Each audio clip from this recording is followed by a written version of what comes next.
कहते हैं इतिहास हमें भविष्य संवारने का मौका देती है।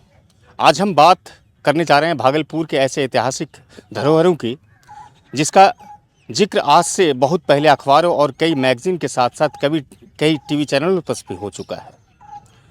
इब्राहिम बेग का मकबरा छोटी खंजरपुर में है। हालांकि खंजरपुर दो तरीके से यहाँ पर विभाजित हुआ है भागलपुर के नागरिकों ने, और भागलपुर के नागरिकों ने व्याकरण और लिंग का बड़ा ही सहिष्णुता से सम्मान किया है, इसलिए उसे छोटी खंजरपुर कहा गया। लेकिन इब्राहिम बेग का मकबरा कैसे बना, क्यों बना, किस कारणों से बना, उस पर हम चर्चा करेंगे। लेकिन उससे पहले जो रिसर्च हमने किया है, हम आप लोगों के सामने उपस्थित हैं उस रिसर्च को साझा करने के लिए। फेसबुक पर सचिदानंद सिंह लिखते हैं, भागलपुर शहर के झौवा कोठी के उत्तर पश्चिम में दूसरी टीले पर एक बहुत खूबसूरत मकबरा होता है। मकबरा आज भी है, पर उसकी खूबसूरती लुट चुकी है। 70 के दशक की शुरुआत तक मकबरे के चारों तरफ खुला मैदान था, जिसके उत्तर पश्चिम में एक विशाल वट वृक्ष हुआ करता था। उस वट वृक्ष के नीचे एक जमाने में हर वर्ष 2 दिनों के लिए एक बड़ा जलसा होता था। जलसे के दौरान रात को महफिल सजती थी, सुनते ही मुशायरा भी होता था, कव्वाली भी होती ही थी। मकबरे तक पहुंचने के लिए 20 सीढ़ियां चढ़नी पड़ती थी। ऊपर चढ़ने पर करीब आधे एकड़ का एक फर्श मिलता था, जिसके बीच में मकबरे की मुख्य संरचना खड़ी है। फर्श और इमारत दोनों देखने से वर्गाकार लगते हैं, पर मैंने नापा था, पूरब पश्चिम दिशा में दोनों करीब 10-12% ज्यादा लंबे हैं। मकबरे का सौंदर्य उसकी सादगी, सच्चाई और उसके अनुपात में था, न कि किसी सजावटी नक्काशी में। फर्श के बीच में एक लगभग वर्गाकार का कमरा है, जिसमें 3 बड़े और छोटे कब्र हैं। ऊपर गोल गुंबदनुमा छत जो भारवाही मेहराब के तर्ज पर बने हैं। छत के ऊपर केंद्र में एक बड़ा चारों ओर चारों दिशा में एक एक गोल गुंबद और चारों कोनों पर छोटी मीनारें। कमरे में 4 दरवाजे, हर दिशा में एक दरवाजा, सब कुछ संतुलित और सही अनुपात में। कमरे के चारों तरफ एक चौड़ा बरामदा, जिसमें चारों तरफ मोटे मोटे चौकोर खंभों पर 5-5 मेहराब टिके हैं। बाहर से देखने पर बरामदे के चारों कोनों पर अर्धवर्ताकार प्लास्टर दिखते हैं। पूरी संरचना के नीचे करीब 4 इंच मोटी काले ग्रेनाइट की पट्टी दिखती है। पत्थर पर दीवार शायद ही खड़ी है। किसी वास्तुविद को दिखाकर कभी पूछूंगा उस ग्रेनाइट की पट्टी का रहस्य। जब मैं वहां रोज जाता था, उन दिनों पूरा मकबरा साफ सुथरा सफेद दिखता था। प्रतिवर्ष उस पर चूना किया जाता था और दीवारें बिल्कुल दुरुस्त थी। मकबरे के फर्श पर चढ़ने के लिए पूरब और पश्चिम की तरफ से सीढ़ियां बनी थी। चारों तरफ करीब 10 फीट ऊंची दीवारें थी, जिसके ऊपर फसीले, बैटलमेंट्स जिसे कहते हैं, बनी थी।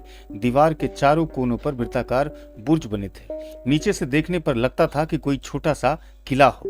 यह मकबरा मिर्जा इब्राहिम बेग का है। बेग मुगल काल के बादशाह नहीं थे, वे ईरान के एक सामंत परिवार के सदस्य थे। उनके पिता ग्यास बेग किस्मत की मार खाकर अपने घर बार को छोड़कर अकबर के दरबार में किस्मत आजमाने के लिए आए थे। अकबर ने उन्हें काबुल का दीवान बनाया और उसकी कार्यकुशलता से प्रसन्न हो उन्हें इत्यादुल दौला जैसी उपाधि से नवाजा। इब्राहिम बेग की किस्मत खुली उनकी बहन के चलते। उनकी बहन मेहरुन्निसा, जो 1607 में बेवा होने के बाद 1611 में जहांगीर की पत्नी बनी, और जिसने नूरजहां के नाम से मुगल साम्राज्य का तख्त के पीछे से वर्षों तक राज किया। जहांगीर की चहेती बेगम बनते ही 6 वर्षों में नूरजहां ने अपने भाई इब्राहिम बेग को बंगाल का वाइसराय बनवा दिया। बंगाल की राजधानी ढाका थी। वहां से दिल्ली जाने के रास्ते इब्राहिम बेग का 1624 में भागलपुर के निकट देहांत हो गया।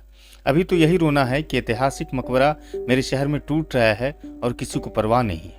बच्चू जी, आप यहीं के रहने वाले? जी ये तो इब्राहिम बेग का काफी ऐतिहासिक मकबरा है जी जो कहते हैं कि यहाँ पर 13 कब्र है। जी। क्या है, थोड़ा सा बताइए आप हमारे दर्शक। देखिए, यहाँ पर 13, 3 तो बड़ा है जी और 3 छोटा है। जी 6 हो गया जी और 2 4, 4-5 बाहर जी। है और 3 बाहर है। तो इसमें से कुछ जानवर का भी था जी जो तोड़ के अभी आदमी के इंसान के रूप में बना दिया, जो लोग आप पहचान नहीं सक रहा कि ये आने वाले लोग पूछते कि सब किन का मजार है। जी जी तो हम लोगों ने जो है बताया कि ये सामने वाला जो है देख रहे हैं, जी। ये है सूगा का, तोता का। अच्छा। उसके बाद वाला जो था वो बिल्ली का था।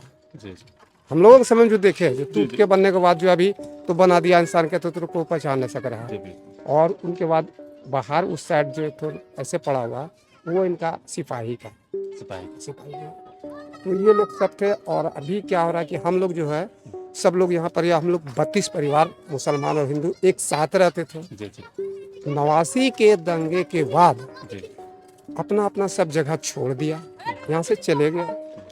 फिर आया, हम लोग अभी एक दूसरे से अभी भी मिलते जुलते हैं, आता है। तो लोग सब चले गए, तो यहाँ पर इसका कौन करेगा? तो सवेरे रात के 2 दिन पहले सारे मज़ार को साफ कायाकल्प कर देते हैं, और जिनके मज़ार पर जो है चूना गर्दानी कर देते हैं। और यहाँ से एक घुरन पिरवा शाह का जो है मजाक। अशरफ खान, जी जी वो चादर देते हैं हम लोगों को और सब पर चढ़ा देते हैं। चढ़ा देते हैं। ये हम लोग करते हैं। हर सब रात में। हाँ, हर साल। और जितने भी लोग आते हैं उनका स्वागत में हम लोग रहते हैं कि किसी तरह की उनको कोई कठिनाई ना हो। कठिनाई नहीं। अच्छा, शुभरात में लोग आते हैं यहाँ? हाँ, आते हैं। अच्छा, आसपास के लोग भी, बहुत सारे लोग जो आसपास के जिले हैं वहाँ से लोग आते हैं देखने के लिए? नहीं, सिर्फ भागलपुर ही शहर के लोग आते हैं।